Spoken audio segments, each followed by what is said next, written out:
to protect your soul.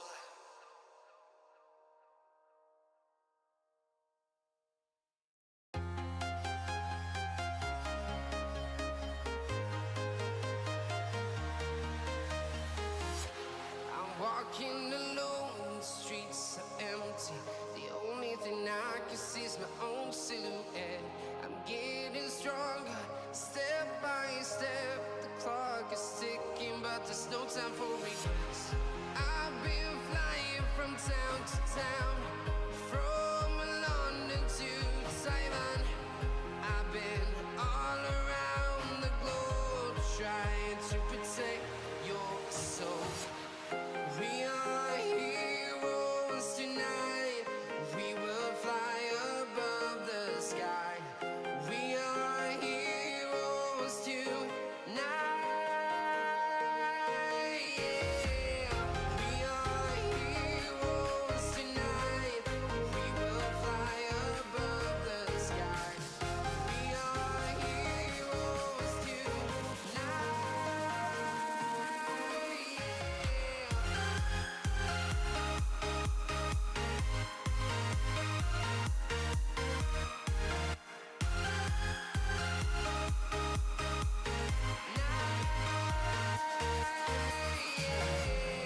Feel like a dynamite, ready to explode right up in the sky. I need you to listen, I need you to hear, and don't show any fear. I've been flying from town to town, from London to Taiwan. I've been all around the globe, trying to protect your soul.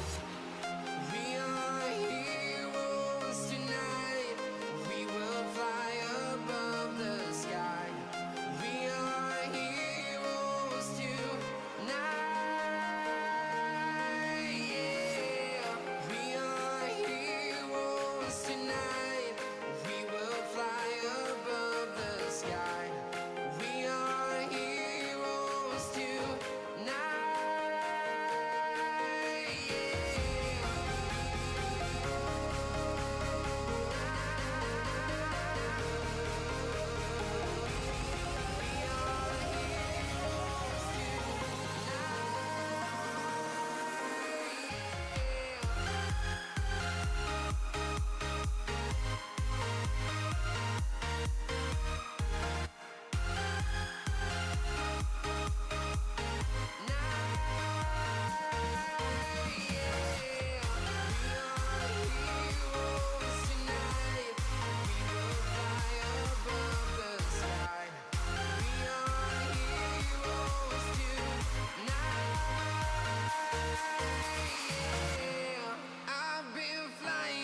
Town to town, from London to Taiwan. I've been all around the globe, trying to protect your soul.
Now, what you can do to a static body 2D is add multiple collision shapes, which means I can add a collision shape 2D with a rectangle for now. And let's say this one is just for the car.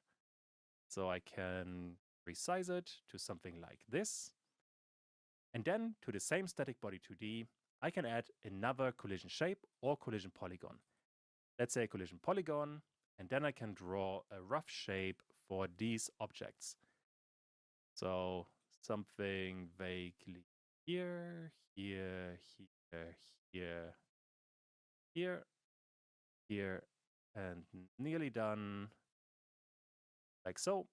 And to refine this a bit, you can have this symbol selected and then move these points. There we go. Now we have a collision shape, and inside of the game, if I go to this position, we have a collision with the car that works, and with these boxes as well. And that is working pretty well. The same thing we can then do for these objects and for this object, and you simply go through it step by step. That way, you can very easily add lots of objects with one collision shape, which I think is the best way to approach it when you have a lot of stuff to add to a scene. With that part covered, we can do an exercise. I want you to place a lot of elements, so that by the end of it, you have a proper looking level. Place a whole bunch of static bodies and sprite 2Ds. How you're doing this is entirely up to you. You can create separate scenes or a few nodes inside of the game scene. It really doesn't matter for our game, just choose what you think is best. Pause the video now and see how far you get.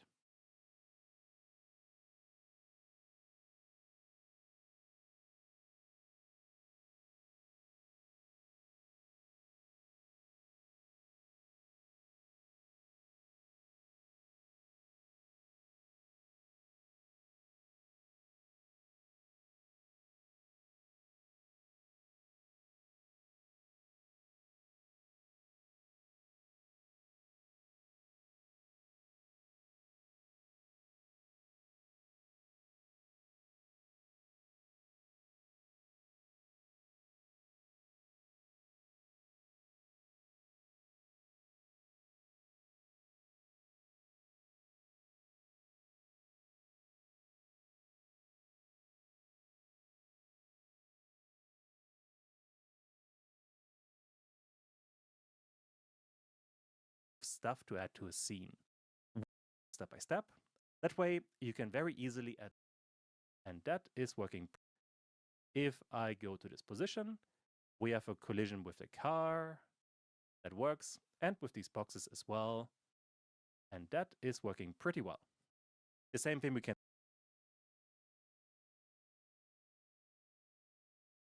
then do to approach proper or a few nodes inside of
I went ahead and created a whole bunch of objects.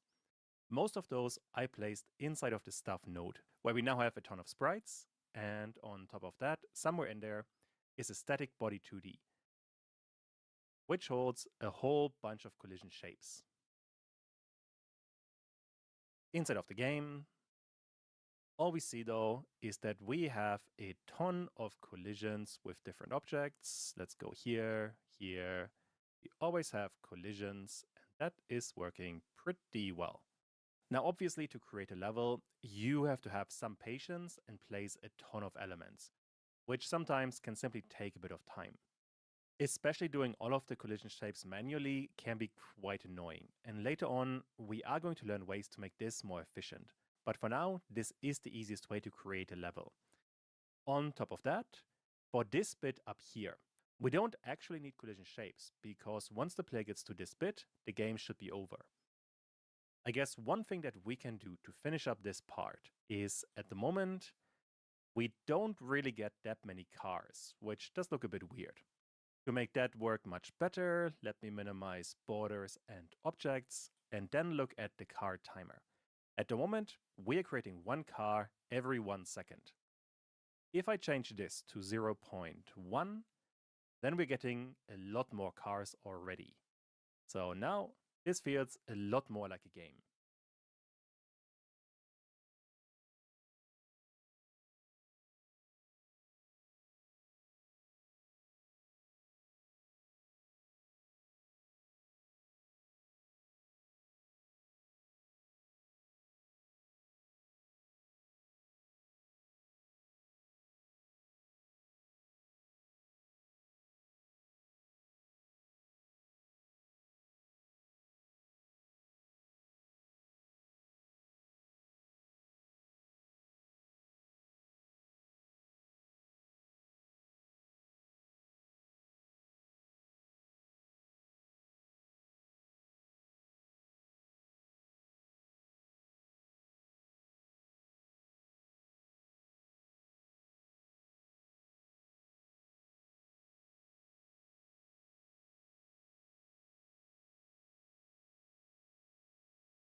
This number you can tweak.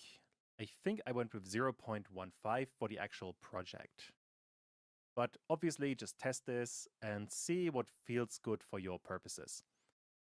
Also, while looking at this, I think we should vary the cars just a bit more. At the moment, our car is always going to be a taxi. That being said, inside of cars, we have 3 different kinds of cars, and those we want to select randomly. For that, we have to work inside of car.gd. First of all, we have to load these 3 cars into memory. That we do, first of all, by creating a variable, let's call it colors. Inside of this variable, I want to store an array that stores the green, red, and yellow car. To load them, we want to preload, and then the name of the file that we want to preload, which in my case is graphics cars and green.png first of all. Besides that, and let me write this over multiple lines so it's more readable, I want to duplicate this line by pressing Ctrl Shift and D. Besides the green car, I want to have the red car, and I want to have the yellow car. That way we can use these graphics inside of the game right away.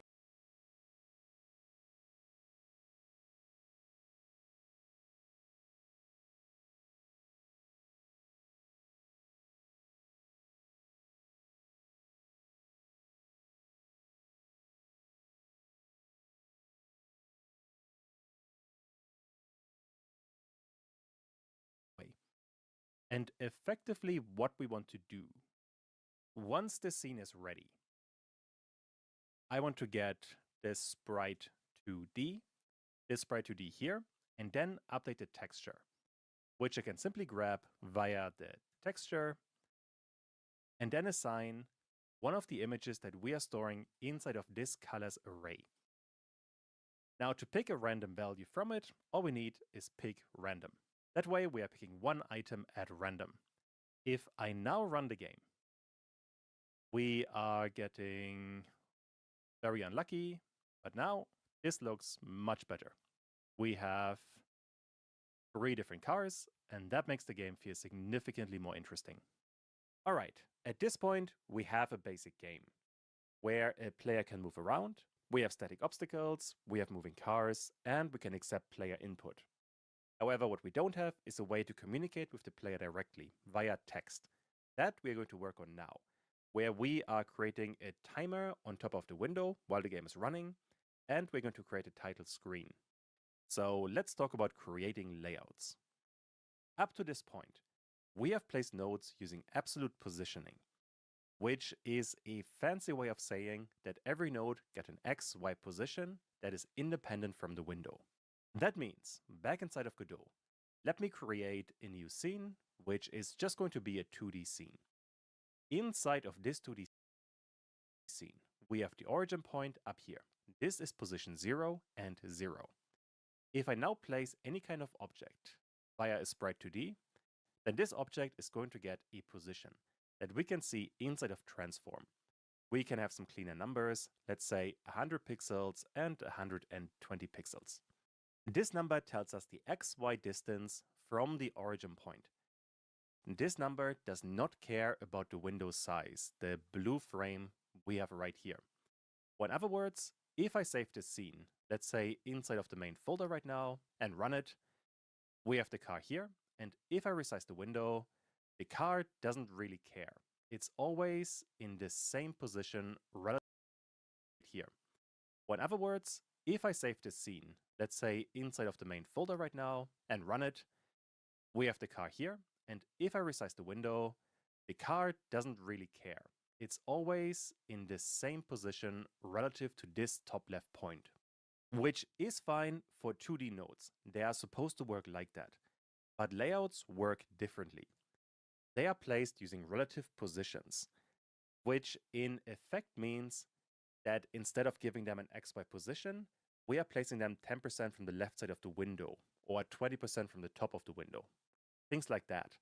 That is really important. For example, if this is the game window, a UI should always be in the same top left position. For example, for health bar up here or for some indicator in the bottom left. Even if the window becomes smaller, let's say the new window is something like this because it's resized, then the UI should still be down here and maybe scale down a bit, but it shouldn't fundamentally change the position. Let me close the scene that I have just created and delete it entirely. So node2d.tscn we can delete.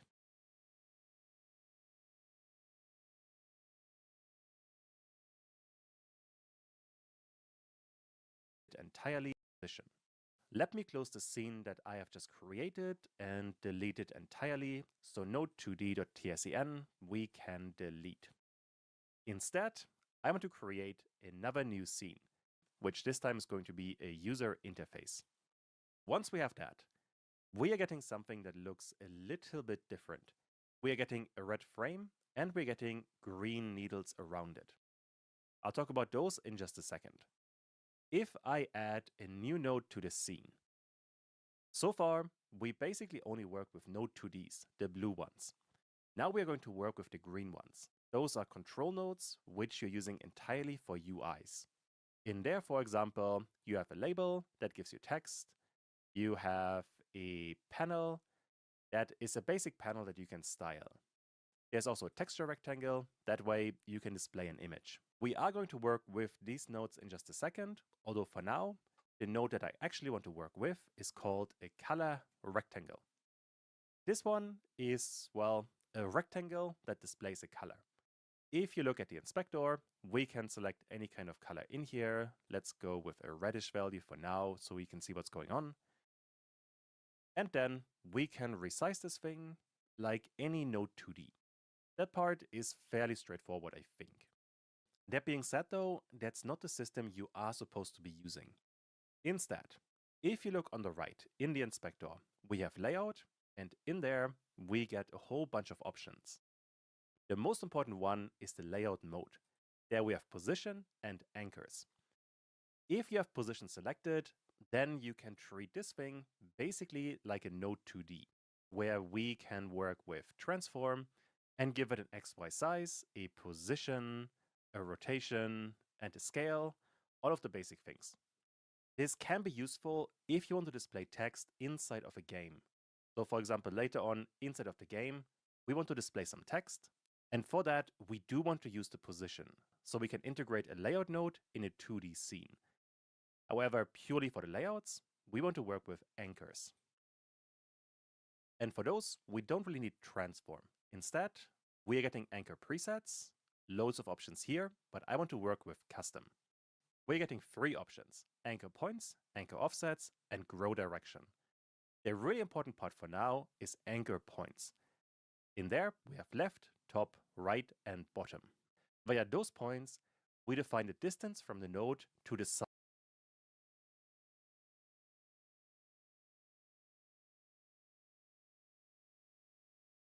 of the screen that we are talking about here. Just for an example, let's leave left and top at 0 and 0. But right, we can set to 0.4 and bottom to 0.2. If I then zoom out just a bit, there we can see things better. And now let's talk about it. At the moment, we have this blue rectangle. That is our screen. At the moment, in my case, the screen dimension is 1280 by 720. You might have different numbers, it really doesn't matter, because Godot, for layout nodes, changes these numbers to a scale from 0 to 1. So only for the x-axis, from here to here.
we are going from 0 to 1.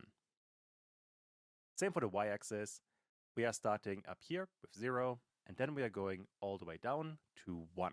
That's the bottom border. Because of that, for example, for the right side, when we are defining 0.4, we are talking about 40% of the screen width. At the moment, for the left side, we have defined a value of 0.0. That means the left side of the node is on the left side of the screen. However, for the right side, we have set a value of 0.4. That means the right side of the node gets 40% of the width of the screen. In other words, we have another 60% that the node is not using. Afterwards, we get to the end of the screen. The same system we are using for top, where we start on the top of the window, or in other words, the top of the node has a distance of 0 from the top of the screen.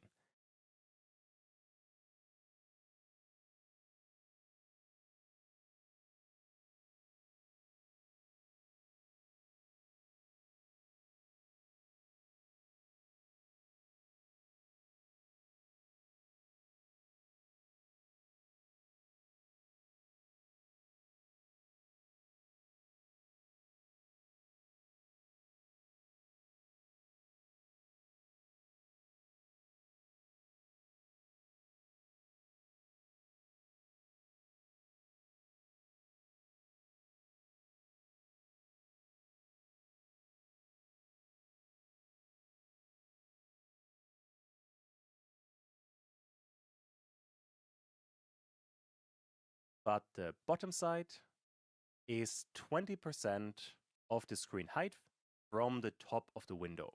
That is how you have to think about layouts. You don't define an XY position, instead you define a distance to the screen borders.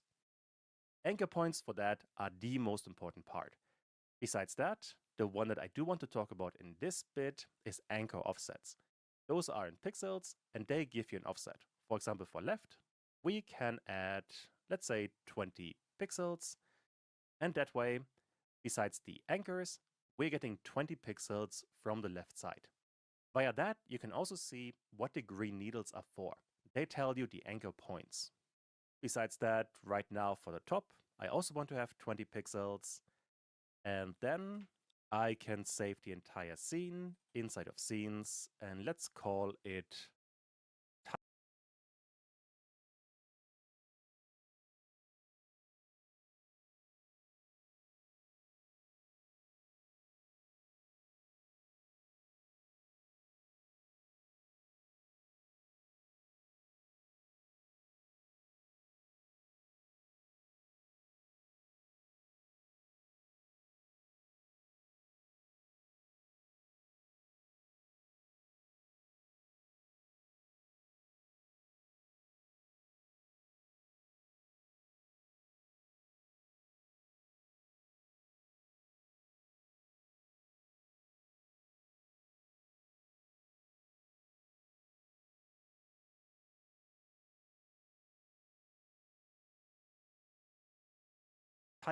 entire scene inside of scenes, and let's call it title.tscn, which should also be the name of the root node.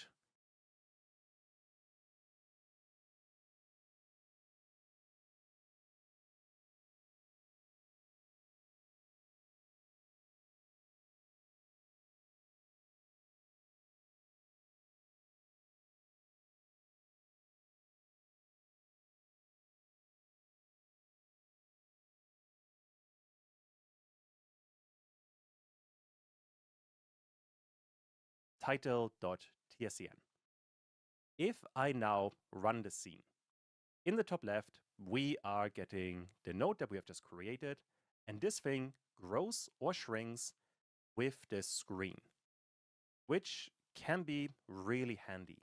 That way, if your game runs on a really small screen, and if you have a really large screen, then it still works. Even more importantly, what you can do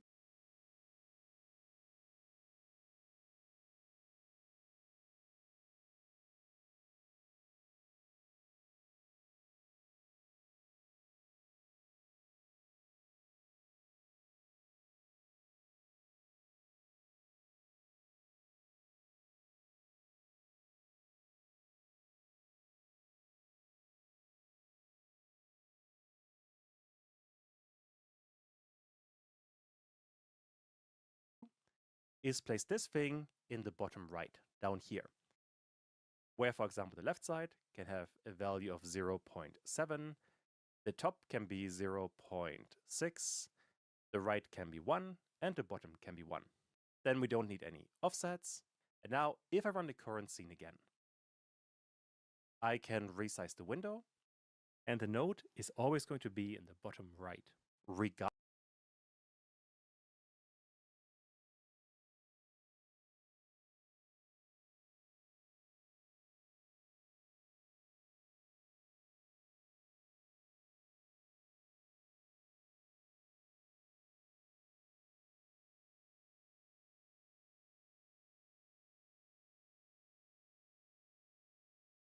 Regardless of the window size.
And that can be incredibly useful.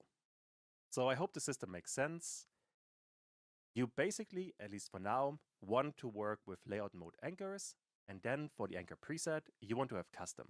That way, you get the anchor points and the anchor offsets. Besides that, if you look at the top, you have this button. Via that, you can set anchor presets. For example, you can place a node right in the middle, in the top left, in the bottom right, or you can make it cover the entire available space.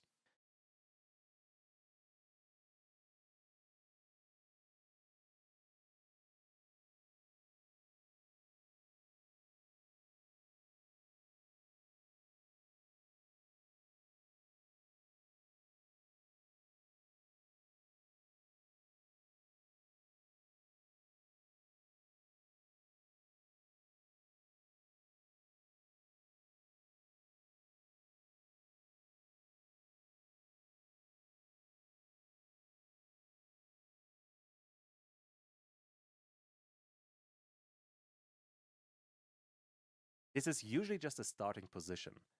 Once you have clicked on any of those buttons, you can still go to Anchor Preset and go from the one you have selected to Custom, and then change whatever you like. With that covered, let's create the actual title screen that I want to use for the game. For that, first of all, this color rectangle is going to be the background. I have a custom color, 633C65, which is a purple-ish color. After that, I want to add another node, which is going to be a label. If you now look at the inspector, for label, we basically have text, where we can write, let's call this one the car game. Then in the top left, you can see car game. Although the font is really not ideal. It should also be quite a bit larger. The way we can change that is inside of the inspector, we have theme and theme override. Basically, you can apply a theme to multiple layout nodes, which we are going to do later. But for this project, we only want to apply custom styling to this particular node, which we can do via theme overrides. We can change, for example, the color and give it a different font color, which I don't want to do. We can also give it a custom font and a custom font size. For the font size, I want to have 140. That way, at the very least, this thing is quite a bit larger. For the font, we will need a font file that I have inside of the folder fonts. In there, we have better VCR and crackman.otf. Crackman.otf is what I want to use, so simply drag and drop it in there. Then we have a much nicer looking font. This I want to center, which I can do by going to this symbol up here and then placing it in the center. That way it's right in the center, which is a decent start, but not perfect yet. So to customize that and move this text up just a bit, I want to go to Layout and then change the anchor preset to Custom. That way I can use anchor points and anchor offsets once again. The only thing that I really want to do is inside of anchor offsets, I want to change the bottom and then move the entire thing up by some amount, let's say -250. If I now test this one scene, then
we have a bit of text that is slightly on top of the center. This looks good.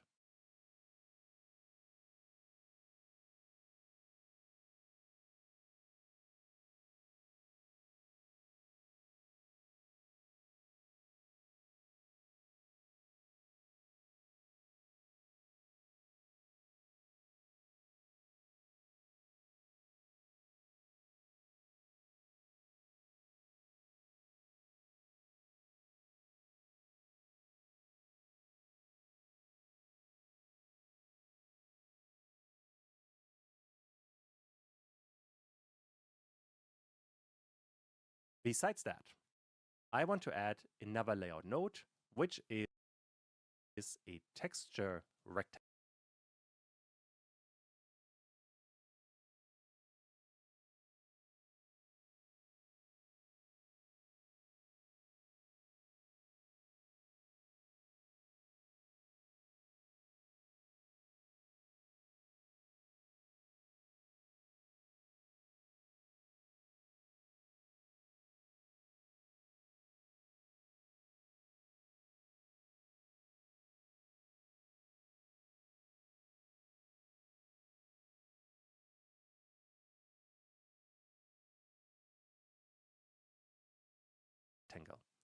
Via that, we can add a picture. I want to go to graphics, then to player, and use player simple.png. Simply drag it in the texture, and then we have the player. This player should be right in the center of the window, which means anchor presets, center, and then we have the player. That looks good. We can also scale the entire thing. Go to Layout, Transform, and then for the size, we can change this to, let's say, 100 and 100. And then once again,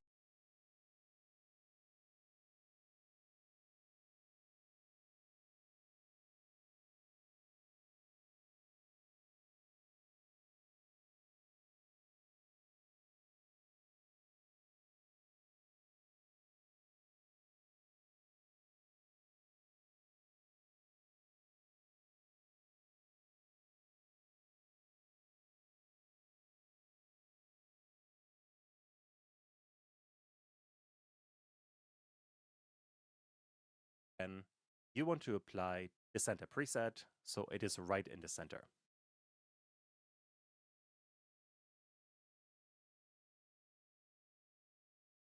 Finally, I want to add another label.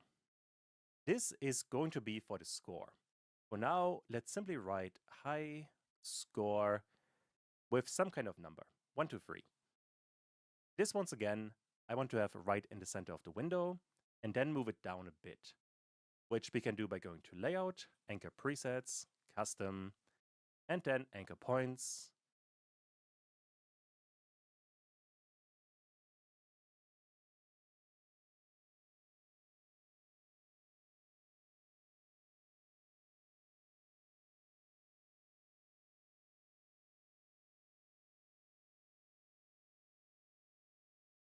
We want to move the top down by a bit. Let's say something like so.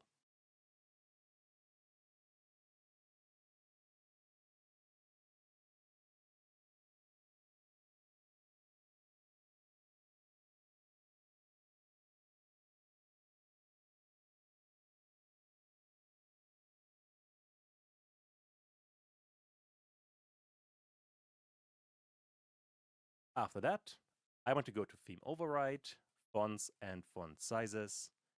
For the font, I want to use Fonts and Better VCR. Simply drag it in there. Then we have a nicer looking font. And for the font size, let's go with 50. Maybe a bit large. 30 is better, I think. Once again, play around and see what you like. Anyway, with that, we have the basic title screen.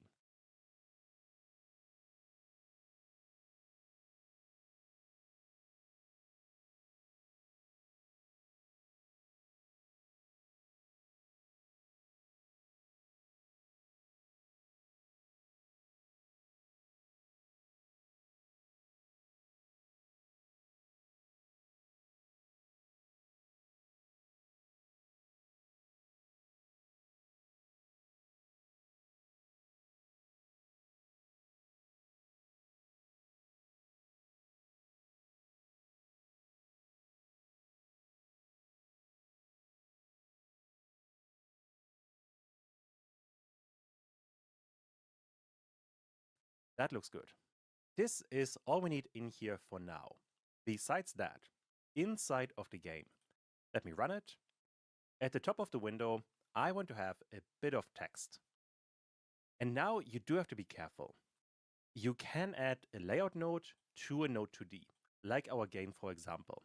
I could simply add a label to it with, for now, let's say some text, and then move it to the center top of the screen, like we have done before for the title. The issue is, if I now try to run the game, I can't see it in the top, but if I move up, there we have some text. And this text is entirely static, so not great yet. Effectively, we have to tell Godot that this label should be relative to the camera that we have selected, which in our case is the camera of the player. The way you are doing that is by adding another node that is called canvas layer. If we add the label to this node as a child and run the game again, then we have in the top left some text. A bit hard to see, we have to basically redo the anchor preset.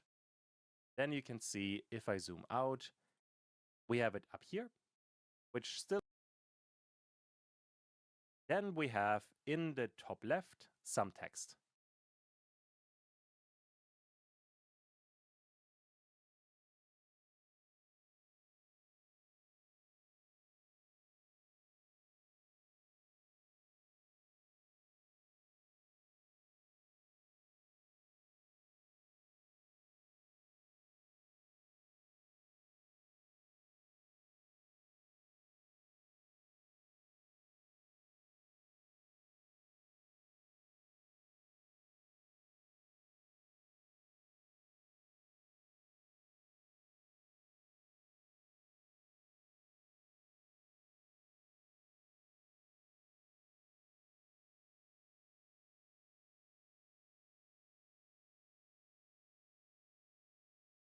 A bit hard to see, we have to basically redo the anchor preset. Then you can see if I zoom out, we have it up here, which still looks a bit confusing, but if I now run the game again, at the top of the screen, we have some text. And that looks pretty good. With that, we can do an exercise. I want you to customize the label on top of the window, the one for the score. Number one, it should count the time since the start of the game. For that, you can use a timer. Besides that, give it a custom font and an offset from the top of the window, so it looks a bit nicer. If you want to experiment, you can also give it a custom size and a custom color and just see what you can change. Pause the video now and see how far you get.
The most important thing is that this text displays some actually useful information.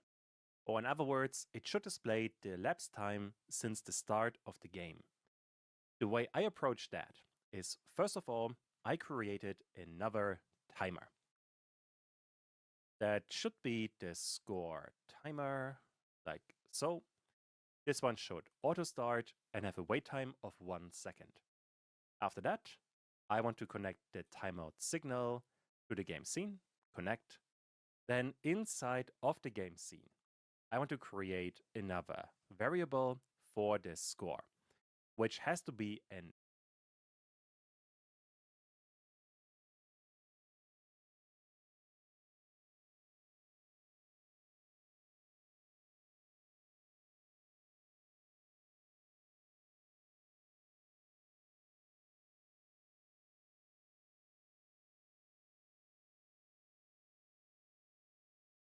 integer with a default value of 0, which is what we're getting by default. So score int is totally fine here.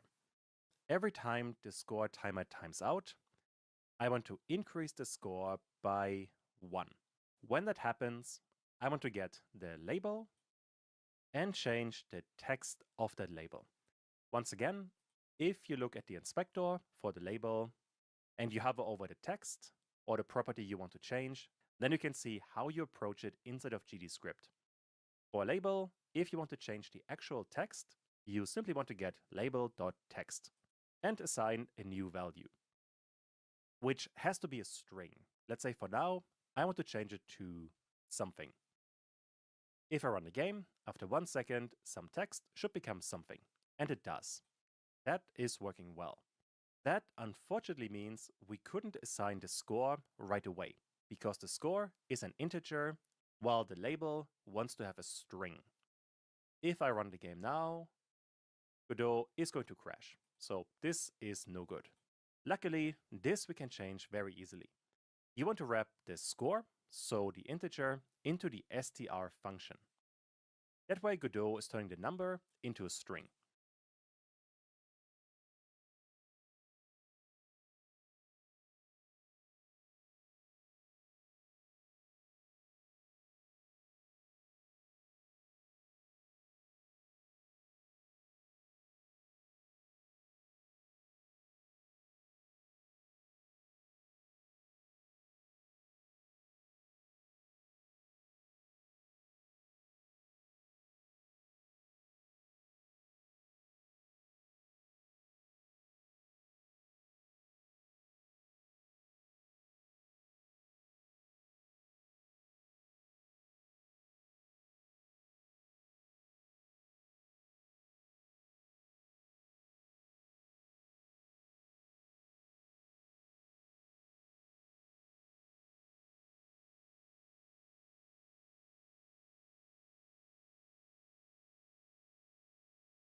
After which the entire thing should work just fine.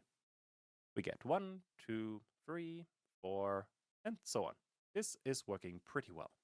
If you want to be fancy here, you could also do something like the string time elapsed, and then plus the string that we are getting from the score, like so. Make sure you have a space in there, and then if you run the whole thing, you're getting time elapsed with the current time. You could do that, although I don't really care about that. I simply want to display the number. I think that's enough. Now, besides that, to style this text, I want to go to, first of all, theme override, and then fonts and font sizes. The font should be better VCR, and the font size, let's go with 40. Inside of the game, this should also look okay. And yeah, this works reasonably well. Besides that, for the offset at the top, I want to go to Layout, Anchor Presets, change it to Custom, and then Anchor Offsets for top should be, let's go with 20. After that, inside of the game, we are getting, I think that looks all right. Finally, the default text should be 0. And to make sure that this 0 is actually centered, we want to set the horizontal alignment to center. That way, we are actually in the center. If I now run this thing again, we get 0, 1, 2, 3, and this is working pretty well. Perfect. The last major part of the game that we have to work on is the transition between the game and the title screen. Once we have that, we have an actually functioning game. So let's talk about it. We want to transition. Or in other words, we want to change the scene from the game scene to the title screen.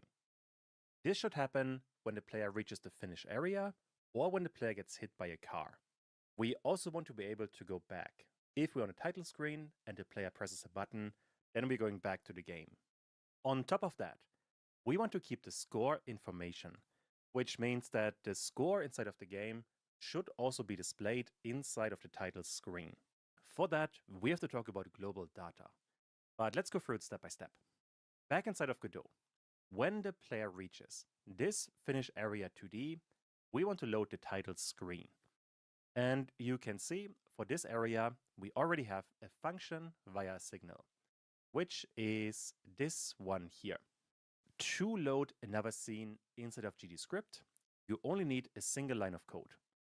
First of all, you want to get tree.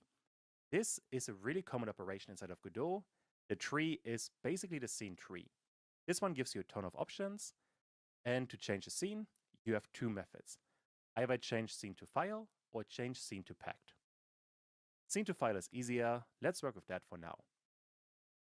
Then as an argument, you need the file path to the scene that you want to load, which in our case is going to be scenes and title.tscn. If you have that, I can run the game and go to the top part, and then we have the title screen. Although, on top of that, the debugger is not happy.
First of all, the parameter body is never used inside of this method.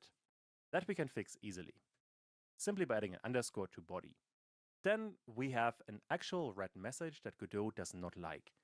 We are removing a collision object node during a physics callback, and this is not allowed and might cause undesired behavior. Effectively, what that means is, inside of the game, we have lots of physics objects, and if you change a scene while the physics are updating, you might get an error.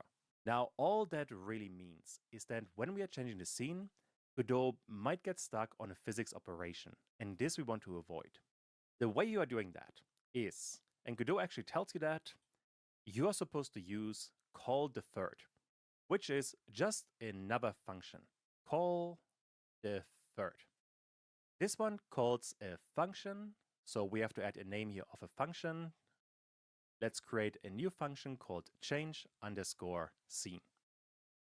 This one doesn't exist yet, so func change underscore scene. No need for parameters. All that we want to do in here is get tree and change scene to file title.tscn. Simply by having that, I can run the game, go to the top, we have the title screen, and Godot doesn't throw an error anymore.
This setup can be a bit annoying, but it's really important to get physics right. Most of the time, when you are changing a scene, you want to call the third, then create another function, and inside of that function, you are changing the scene. That way you make sure the physics objects don't cause problems. Besides that, when the player gets hit by a car, then we also want to go to the title screen. At the moment, we are, for the cars, connecting the body entered signal to the function goToTitle, meaning inside of this function, we want to do something. And well, fundamentally, we simply want to call the third once again, and then change the scene to the title scene. So now, if I run the game and I get hit by a car, we are once again getting back to the title screen. And once again, Godot is complaining that the parameter body is never used. There should be an underscore before body. Let's try this one again, and now we can get hit by a car, we get the title screen, and Godot is not complaining anymore. Perfect. This system we should practice right away. I want you to go from the title screen back to the game. This should happen when the player presses the space button while the title screen is active. Pause the video now and try to implement this one.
On the title screen, we want to do something, for which we're going to need GD script. Create a new GD script. All the defaults here are fine. I want to constantly check for some keyboard input. That we can do inside of physics process or simply inside of process. It doesn't really matter. Let's go with process. And for this, we also don't need delta, so there we can add an underscore. I simply want to check if input is action just pressed, and then inside of project settings for the input map, earlier we created an action called confirm, which is for the space button. Which means for this one, we can look for confirm. If that is the case, I want to get the tree and then change scene to file game.tscn. And that is actually all we need. Since there are no physics objects inside of the title screen, we don't need call the third. Or in other words, if I run this current scene and press space, we're getting to the game scene. And the game runs just as before, and we can go back. This is looking pretty good. Finally then, we have to get the score from the game to the title screen. There are a couple of ways of doing that. The way I want to cover is by creating a global node. Effectively what that means, I want to create a new scene. And this scene is going to be a plain node. It's not going to hold any complex logic. I simply want to change the name first of all to global, then save it inside of scenes, that's totally fine, and add a script to it. Global.gd, the defaults here, once again, are totally fine. The only line of code that I actually want to have in here is var score an integer with a default value of 0. This scene really doesn't do very much. It simply stores a score. But the important thing is that this global scene should be available in every single scene. So game, player, tree, and most importantly, title. The way we are doing that is you want to go and store in your logic is going to be a plain node. It's not going to hold any complex logic. I simply want to then global. The only line of code that I actually want with stores is score. But the important thing is that this global scene should be available in every single scene. So game, player, tree, and most importantly, title. The way we are doing that is you want to go to project, project settings, and in there you have globals. In my case, I want to click on this symbol, go to scenes, and then get global.tscn. And make sure you don't get GD by accident. You want global.tscn, the scene. Open this one, then you can give it a name, global.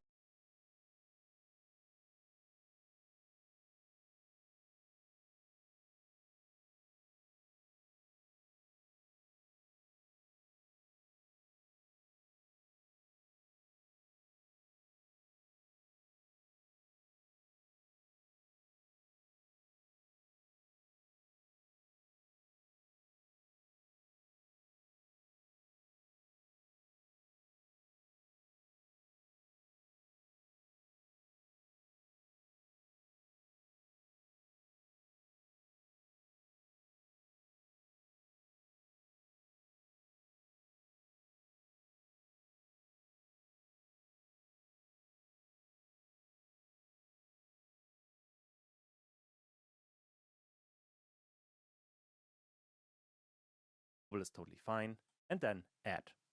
That way, we have a global scene called global. Make sure it's enabled, it should be by default, and then you can close this dialog. And really important now, if I run the game and I go inside of Godot to remote while the game is running, there we get global, even though we didn't add this global scene to the scene tree inside of the game. And on top of that, if I finish the game, we're going to the title screen, but we still have global available. So effectively, if you add anything to this globals, the node will be available in every single scene, bar none. This can be quite nice. For example, inside of the game. When the player has reached this final area, I want to get the global score, so global.score, and then update the score to the current score from inside of the scene.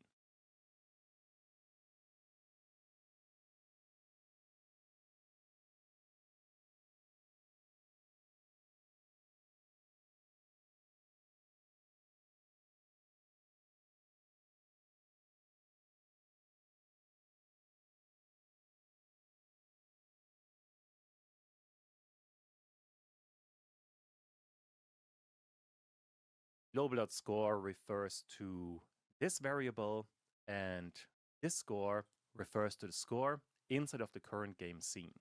Meanwhile, inside of title.gd, when this scene is ready, which means func_ready, I want to update, let me show the scene 3. I want to update this score, which we get via label 2. This thing should get text, and for now, I simply want to create a string of global.score. And that should be it. If I now run the game and I can run up, let's hope I don't get hit by a car, we're getting 2 inside of the title screen. If I try this again, and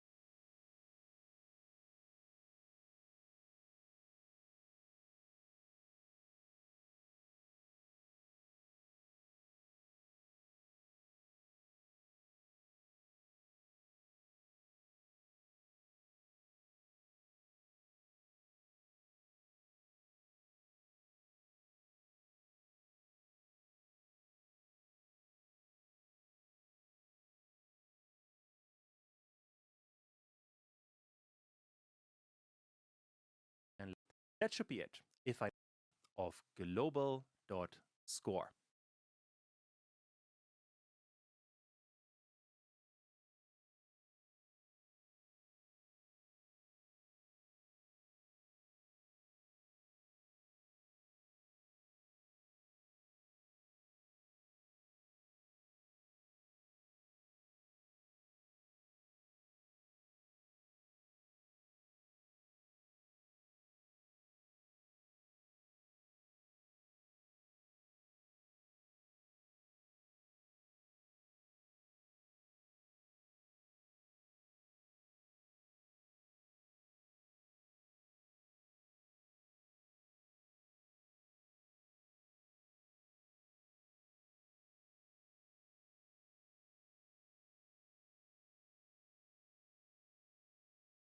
I simply this thing should get text, and for now, I simply want to create a string of global.score.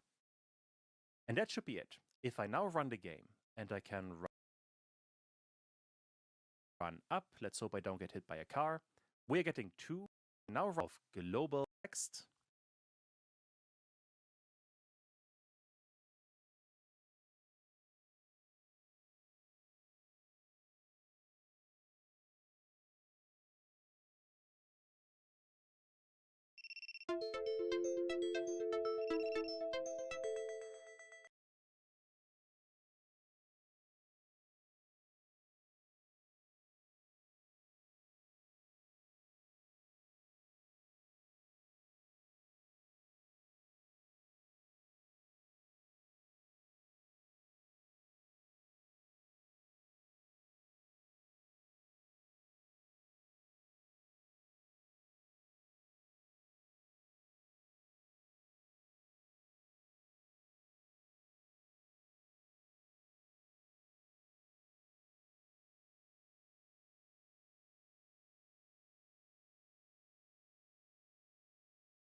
walking alone, the streets are empty. The only thing I can see is my own silhouette. I'm getting stronger, step by step. The clock is ticking, but there's no time for regrets. I've been flying from town to town, from London to Taiwan. I've been all around the globe, trying to protect your soul. We are heroes tonight. We will fly above the sky. We are heroes tonight. Yeah. We are heroes tonight. We will fly above the sky. We are heroes tonight.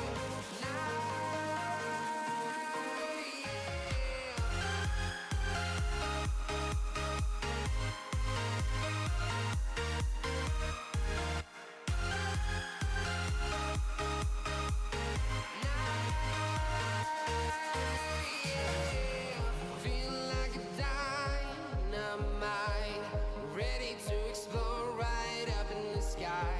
I need you to listen, I need you to hear, and don't show any fear. I've been flying from town to town, from London to Taiwan.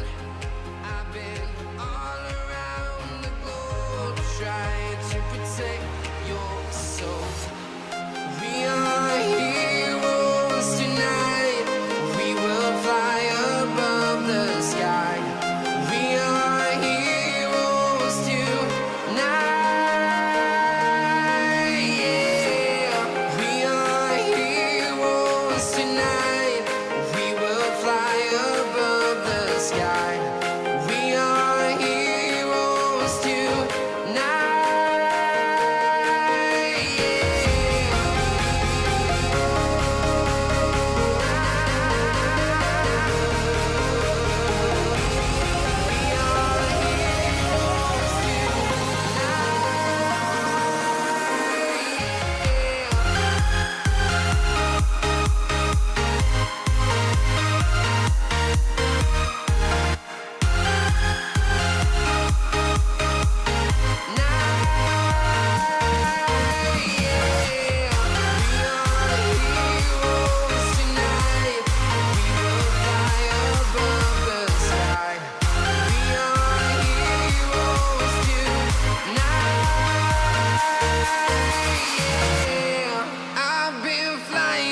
Town to town, from London to Taiwan.